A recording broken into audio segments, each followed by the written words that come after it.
Captain Ranvijay Singh was a proud Indian soldier. సైనికుడు అంటే ఎలా ఉండాలో ఆయనకు బాగా తెలుసు. అసలు సైనికుడు అంటే ఎవరు?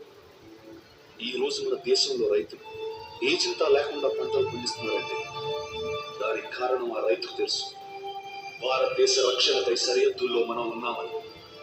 ఒక తల్లి ఏ భయం లేకుండా సంతోషంగా వాళ్ళ పిల్లల్ని స్కూల్కి పంపిస్తుంది. దానికి కారణం ఆ తల్లికి తెలుసు. సరిహద్దుల్లో మనం ఉన్నామని.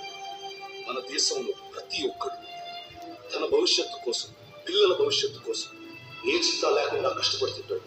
కారణం సరిహద్దుల్లో మనం ఉన్నామని, ఉంటామని. వాళ్ళ నమ్మకాన్ని నిలబెట్టేవాడు సైనికుడు.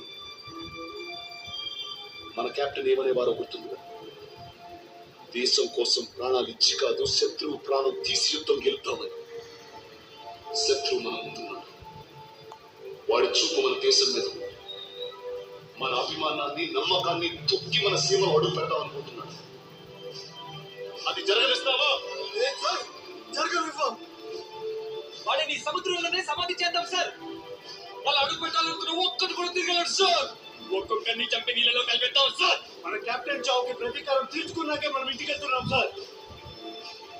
ఇది ఒక క్లాసిఫైడ్ విషయం. ఈ పోరాటం